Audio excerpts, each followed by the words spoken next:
할렐루야. 점심 식사 맛있게 하셨습니까? 우리 옆에 있는 분들과 그렇게 인사하겠습니다. 용서하며 삽시다.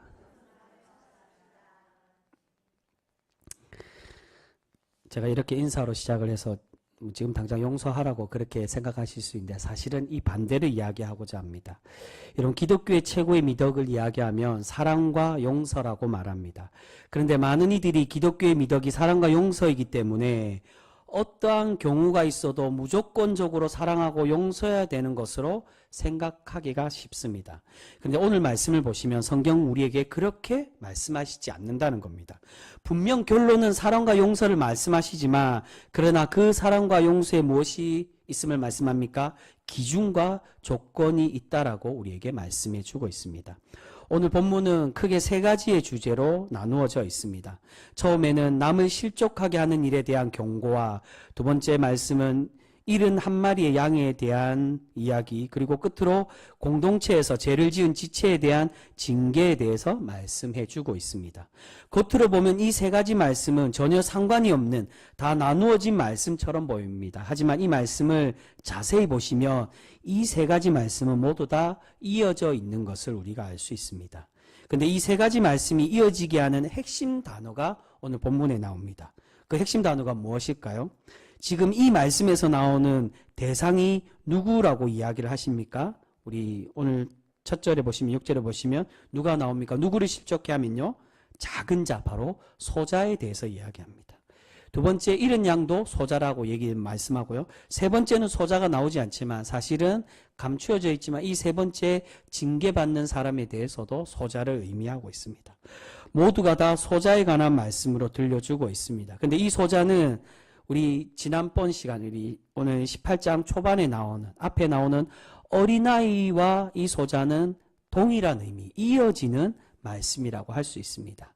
지난 시간에 기억하시는지 모르겠는데 앞에 18장 초반에 예수님은 어린아이와 같이 되지 않으면 천국에 들어가지 못하고 어린아이와 같이 되는 자가 천국에서 큰 자라고 들어갈 뿐만이 아니라 천국에서 큰 자가 될 것이라고 말씀하여 주십니다. 바로 이 어린아이가 이제는 예수님이 소자로 표현을 하고 계시는 것입니다.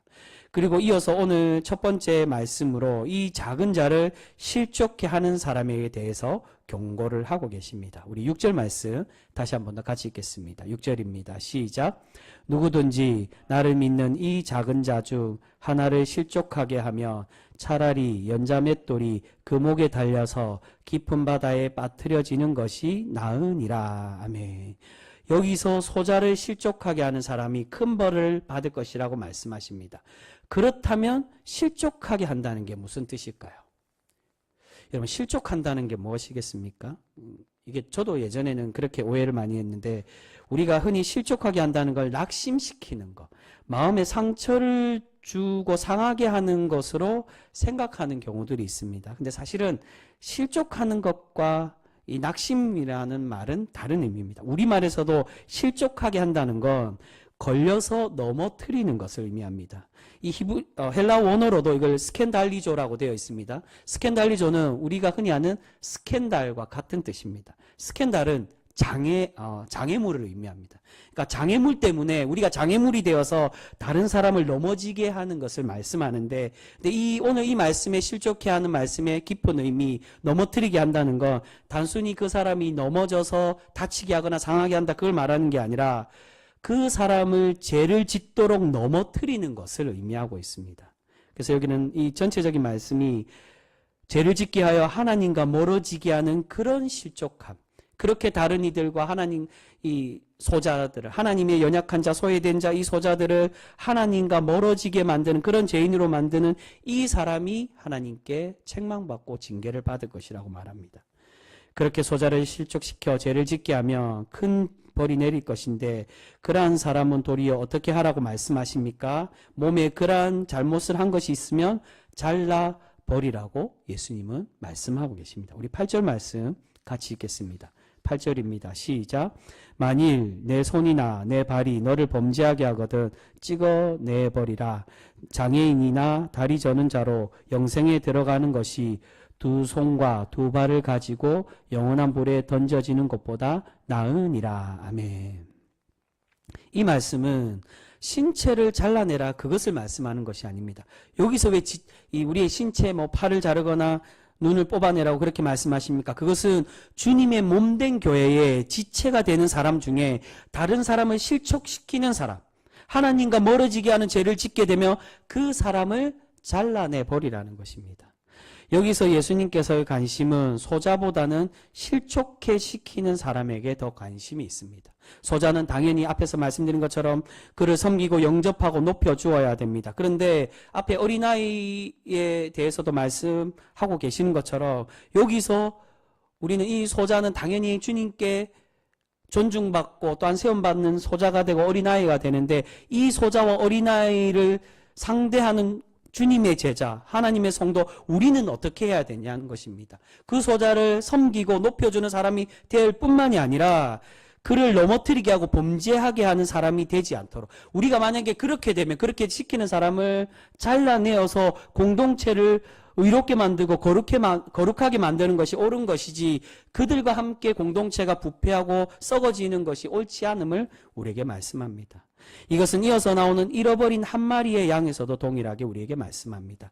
우리 12절 말씀도 같이 읽겠습니다. 12절입니다. 같이 읽습니다. 시작. 너희 생각에는 어떠하냐? 만일 어떤 사람이 양 100마리가 있는데 그 중에 하나가 길을 잃었으면 그 99마리를 산에 두고 가서 길 잃은 양을 찾지 않겠느냐. 아멘.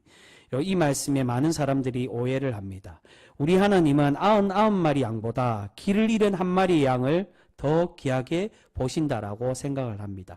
그래서 이 99마리 양을 어떻게 한다라고 보통 이전에 많이 얘기했습니까? 버려두고서라도 한 마리의 양을 찾으시는 것을 좋아하신다. 그렇게 이야기하고 해석하는 경우들이 많았습니다. 근데 여러분 사실은 이 말씀은 그런 뜻이 아닙니다. 잃은 양에 대한 말씀은 비유로 하시는 얘기입니다. 이 99마리에 대한 건 항상 우리가 있기 때문에 이 99마리 양이 얼마나 귀하고 얼마나 중요한지를 우리가 깨닫지 못하지만 한 마리 양이라도 우리가 잃었을 때 어떻게 된다는 겁니까? 아, 이 양이 나에게 귀하구나. 그래서 열심히 이 잃어버린 양을 찾아야 되겠구나라고 그것을 깨닫게 된다는 것입니다. 여러분 99마리 양을 내버려 두면 이 한 마리의 양과 같이 동일하게 아까운 양을 잃어버리고 하나님이 기다리시는 양이 될 수가 있는 것입니다. 99마리 양이 귀하지 않다는 것이 결코 아닙니다. 버려도 된다는 뜻이 아니라 길을 잃은 한 마리의 양까지도 소중하게 보신다. 99마리 양도 귀하지만 한 마리일지라도 그 양을 귀하게 보신다는 겁니다. 근데 여러분 여기서 길을 잃은 양은 왜 길을 잃었을까요? 이제는 이제 길을 잃는다는 것이 길을 잃어서 공동체에 떨어져서 그렇게만 생각을 많이 했습니다. 이 12절을 자세히 보시면 누구 때문에 길을 잃었다라고 그렇게 표현하고 있습니까? 12절 초반에 보면 그중 하나가 길을 잃었으며 이 양이 자신의 실수로 길을 잃었다는 것입니다. 즉 이 말씀은 이 양은 자신의 잘못 때문에 자신이 잘못을 저지르고 공동체에서 떨어져 나간, 앞에서 말씀드린 실족시켜서 넘어져서 죄를 짓고 그곳에서 떨어져 나간 연약한 소자, 그 죄인을 의미하고 있습니다. 그래서 동일한 평행 복문이 누가복음 15장에 보시면 15장 초반에 4절에서 7절까지 잃은 양에 대한 말씀을 하십니다. 근데 그 15장 초반에 잃은 양에 대해서 설명하실 때 누구를 대상으로 설명하시느냐? 세리와 죄인을 말씀하시면서 이 길 잃은 양에 대한 비유를 말씀하고 계십니다. 즉, 이 길 잃은 양은 유대인들이 말하는 세리와 죄인과 같은 그러한 천대받는 존재임을 말씀합니다. 여기서 소자라고 말하는 양은 앞에서 말씀하는 실족해 되어서 길을 잃게 되고 죄를 지어서 떨어져 나간 사람을 의미하고 있습니다. 그런데 그럼에도 예수님은 이 길을 잃은 양, 잘못을 저지르고 죄를 지은 양을 어떻게 하기를 원하신다는 겁니까? 그 양이 돌아오기를 바라고 그 양을 찾기를 바라고 계신다는 것입니다. 아무리 그냥 길을 잃고 떨어져 나가고 하나님과 멀어졌구나가 아니라 죄를 짓고 떨어져 나갔을지라도 그가 돌아오기를 바라고 그를 찾기를 바라고 계십니다. 여러분 앞에서 어린아이는 지난번에도 말씀드렸지만 순수한 아이를 말하는 것이 아닙니다. 예수님께서 어린아이를 영접하고 어린아이와 같이 되라는 건 소외되고 천대받는 사람을 의미합니다. 근데 여기서 어린아이 소자는 단순히 그저 연약한 사람, 가난하고 소외된 사람만을 의미하는 것이 아니라 어떤 사람까지 포괄합니까? 부당하고 천대받았던, 거부당하고 천대받았던 죄인까지 포함하고 있다는 겁니다. 여러분, 예수님께서 말씀하실 때 마태복음 9장에 누구를 위해서 이 땅에 오셨다라고 말씀합니까? 누구를 위해서 오셨다고요? 건강한 사람이 아니라 병든 사람을 위해서 의인이 필요하듯이 내가 그 병자를 위해서 오셨다라고 말씀합니다. 근데 그 병자가 어떤 사람들입니까? 뭐 연약한 사람, 병들어 있는 사람, 그것이 아니라 이어서 말씀하실 때 의인이 아니라 죄인을 부르러 왔다고. 그러니까 건강한 사람은 의인이지만 그 건강하지 않은, 우리가 죄를 짓고 병든 자처럼 하나님과 멀어지고 탈락된 이 실족해 돼서 넘어진 사람, 길을 잃어버린 이 한 마리의 양과 같이 그러한 죄인을 우리 주님은 찾으러 오시고 그들이 돌아오기를 바라고 계신다는 것입니다. 처음에 소자는 실족할 수밖에 없는 연약한 존재, 소외된 사람이었습니다. 그런데 이제 이 소자가 실족해 되어 공동체에 벗어나게 되었다는 것입니다. 어떻게 보면 여기서의 소자는 이 잃은 한 마리에 대한, 이 양에 대한 소자는 실족하게 된 사람도 의미하지만 반대로 어떤 사람도 의미합니까? 실족시키는 사람도 포함된다라고 볼 수 있습니다. 왜냐하면 앞에서 그 실족시킨 사람은 잘라내버리라고, 이 공동체에서 쫓아내버리라고, 그것이 공동체가 전체가 부패하는 것보다 그를 잘라내버리는 것이 더 낫다라고 말씀하는 것입니다. 그런데 예수님이 이제 와서 어떻게 말씀하십니까? 그러나 그 잃어버린, 잘라내버린, 또한 그 잘라낸 사람 때문에 상처받고 또한 죄를 짓고 떨어져 나간 그 영혼까지도 돌아오기를 바라고 계심을 말씀하고 있습니다. 여러분, 우리 주님은 이러한 소자, 이렇게 죄를 지어서 그렇게 탈락된 죄인을 찾으실 때 우리 주님은 기뻐하신다라고 말씀합니다. 그런데 다음의 말씀에서 예수님께서는 이렇게 죄를 지은 사람을 무작정 용서하고 무작정 사랑하시느냐? 그렇지 않고 그 죄를 지은 사람에 대한 징벌, 징계에 대해서 우리에게 말씀하십니다. 우리 15절과 17절 말씀 같이 읽겠습니다.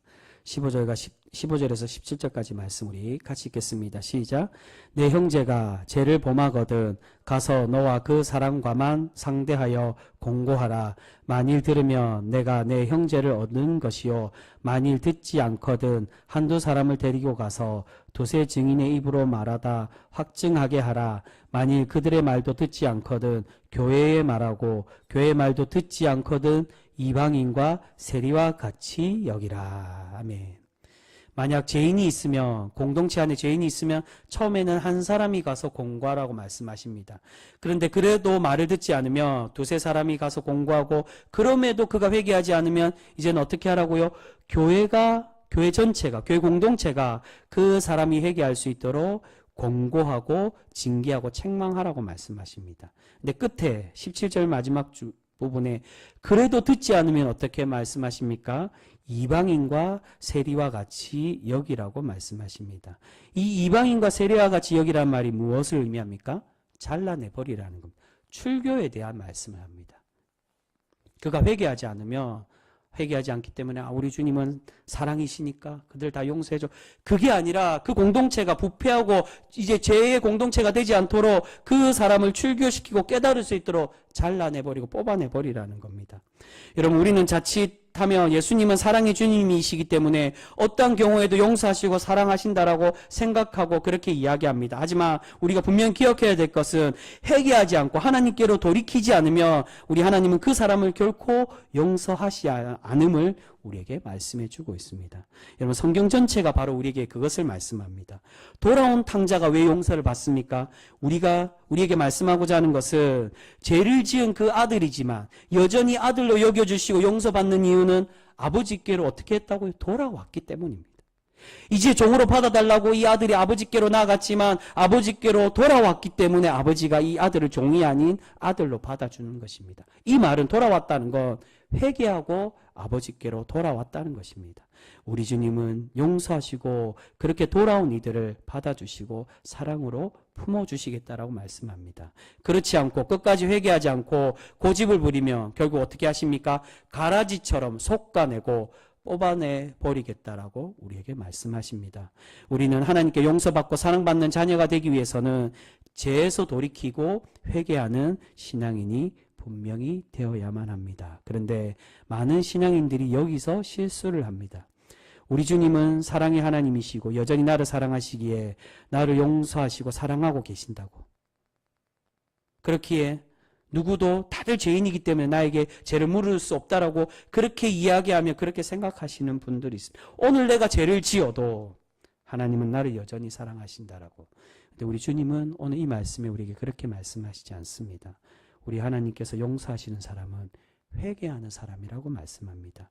그냥 여전히 죄 가운데 있고 악을 행하는 사람을 사랑하시고 용서하지 않으심을 우리에게 권면하시며 말씀합니다. 그래서 잃은 양이 돌아오기를 바라시고 찾으시기를 바라신다는 겁니다. 그 잃은 양을 여전히 기다리시지만 찾기를 원하시지만 그 잃은 양을 찾고 돌아왔을 때 이 잃은 양이 자신의 양이 되고 자신의 사랑하는 양이 되는 것이지 여전히 이 한 마리의 잃은 양이 자신의 잘못으로 길을 잃고 주인을 거부하고 도망다니면 그 양은 찾은 양, 돌아온 양, 잃어버려서 다시금 기쁨을 누리는 그러한 양이 되지 못한다는 것입니다. 찾고 돌아온다는 것은 바로 회개하고 회복하는 것을 의미합니다. 근데 여러분 여기서 중요한 것이 있습니다. 우리 주님은 이어서 우리에게 공동체에게 맡기시는 중요한 과제를 설명해 주고 계십니다. 그 중요한 과제가 바로 19절과 20절 말씀입니다. 19절과 20절 말씀 같이 읽겠습니다. 시작. 진실로 다시 너희에게 이르노니 너희 중에 두 사람이 땅에서 합심하여 무엇이든지 구하면 하늘에 계신 내 아버지께서 그들을 위하여 이루게 하시리라. 두세 사람이 내 이름으로 모인 곳에는 나도 그들 중에 있느니라. 아멘.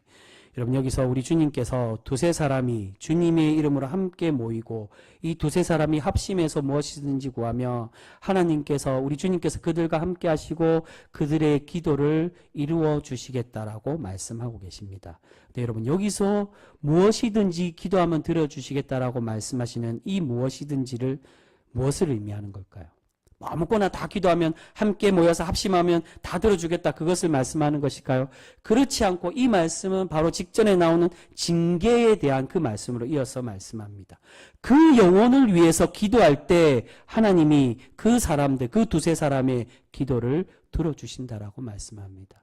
여기서 두 사람이라고 말하는 건 앞에 권고를 말하는 사람, 그 영혼을 회개시키기 위해 교회의 공동체에 죄를 짓고 책망받아야 돼. 그 사람을 회개시키기 위해 가서 권면하는 그 두세 사람 같이 그 공동체와 그 다수가 함께 합심해서 그 영혼을 위해 기도할 때 하나님이 우리의 기도를 들으시고 우리와 함께 해주심을 말씀하고 있습니다.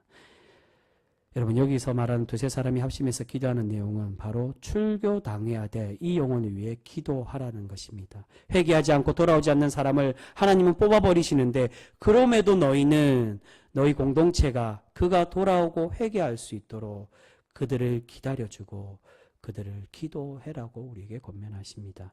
그렇게 공동체가 이 영혼을 위해서 기도할 때 하나님께서 무엇이든지 들어주시겠다라고 우리에게 약속해 주십니다.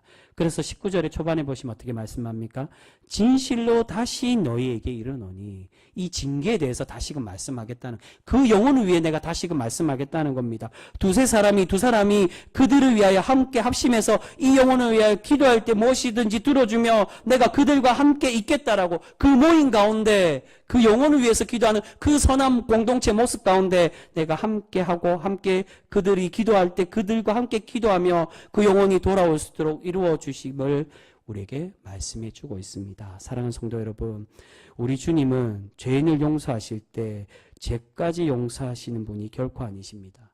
우리가 죄를 끊어내고 회개하고 돌이키는 자녀, 돌아온 둘째 아들이 될 때 우리를 용서하시고 사랑하여 주시는 줄 믿습니다. 하지만 중요한 것은 비록 아직 돌아오지 못할지라도 우리가 죄인 되었을지라도 우리를 포기하시는 것이냐? 그렇지 않고 여전히 우리를 기다려주시고 우리가 돌아오도록 애타게 바라고 계시는 줄 믿습니다.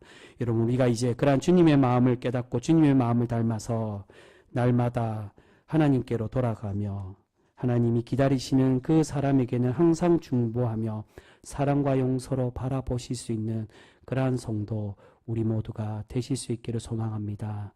우리 주님은 그러한 용서의 사람, 인내하며 영혼을 기다리는 사람이 되기를 바라시며 우리에게 마지막으로 이 당부의 말씀으로 용서에 대해서 가르치고 계십니다. 우리 21절과 22절 말씀, 우리 함께 읽은 말씀 같이 읽겠습니다. 21절 22절 같이 읽습니다. 시작. 그때에 베드로가 나와 이르되 주여 형제가 내게 죄를 범하면 몇 번이나 용서하여 주리이까 7번까지 하오리이까 예수께서 이르시되 내게 이르노니 7번뿐 아니라 7번을 70번까지라도 할지니라. 아멘. 사실 이 21절부터는 이 이후에 나오는 이 달란트를 빚진 자에 대한 말씀으로 이어집니다. 근데 제가 이 22절까지 읽은 이유는 이 용서에 대한 말씀이 앞에 말씀과 뒤에 나오는 달란트를 빚진 자, 그 빚진 종에 대한 말씀을 이어주는 다리 역할을 하고 있습니다. 우리 주님은 베드로에게 7번씩 70번 할지라도 용서하기를 바라시며 우리가 그러한 공동체, 그러한 사람, 영혼을 사랑할 줄 알고 영혼을 기다리며 품을 줄 아는 우리 주님이 비록 그 한 마리의 양이 자신의 실수로, 자신의 잘못으로 죄인이 되어서 실족해 되어 넘어져 다른 이들에 의해서든 자신에 의해서든 죄인이 되어 넘어지고 탈락되어 하나님과 멀어진 그러한 사람이 되었을지라도 기다려주시고 돌아오길 바라시며 또한 우리 공동체가 그들을 위해 합심해서 기도하는 그런 공동체가 되기를 우리에게 바라고 계시는 줄 믿습니다. 여러분 마지막에 우리가 함께 읽은 이 말씀에 7번을 70번이란 말은 480번을 말합니다. 근데 예수님이 480번만 용서하라 그런 뜻일까요? 그 말이 아니라 480번이면 굉장히 많은 숫자입니다. 그 많은 숫자처럼 무한하게 용서하라고 우리에게 말씀하십니다. 여러분 우리가 회개하고 돌아오는 사람에게 무한한 용서를 베푸는 신앙인이 되어져야 될 줄 믿습니다. 우리 주님은 이 소자, 이런 소외된 어린아이를, 그러한 죄인들을 하나님의 그 병든 자라고, 건강하지 않고 병이 든 그러한 세상에 천대받고 그렇게 멸시당하는 소외된 그 죄인들을 영접하는 사람이 우리 주님을 영접하는 천국에서 큰 자라고 우리에게 말씀해 주십니다. 아무쪼록 우리가 그렇게 죄인을 회개시키는 자, 용서하고 사랑으로 받아주는 그러한 신앙인이 되어서 하나님을 기쁘시게 하는 그러한 거룩한 성도 우리 모두가 되실 수 있기를 소망합니다. 사랑하는 성도 여러분, 목회자인 저도 죄인일 수밖에 없습니다. 우리 중에 누구 하나 주님 앞에 나는 죄 없다라고 말할 수 있는 사람은 아무도 없습니다. 우리 주님은 우리를 기다리실 뿐만이 아니라 우리 가운데 혹여 실수하고 넘어지고 또는 탈락된 사람일지라도 우리 주님은 끝까지 기다려주시고 돌아오기를 바라십니다. 회개하지 않고 가만히 있을 때 사랑하시는 것은 결코 아니지만 그 사람이 회개하고 돌아올 수 있도록 권면하시며 기다려주시며 우리가 그러한 하나님의 주님의 모습을 본받아 그들을 공고하고 돌아올 수 있도록 인내하고 가르치며 권면하는 그런 공동체가 되기를 바라고 계시는 줄 믿습니다. 우리 병성교회, 우리 교회 공동체가 주님의 이 말씀의 뜻을 바르게 실천하고 온전히 세워가서 하나님이 기뻐 받으시는 교회, 그런 하나님의 거룩함과 하나님의 사랑과 은혜와 구원이 충만히 넘치는 그런 우리 교회로 살아가는 우리 귀한 성도 모두가 되실 수 있기를 주님의 이름으로 축복합니다. 기도하겠습니다.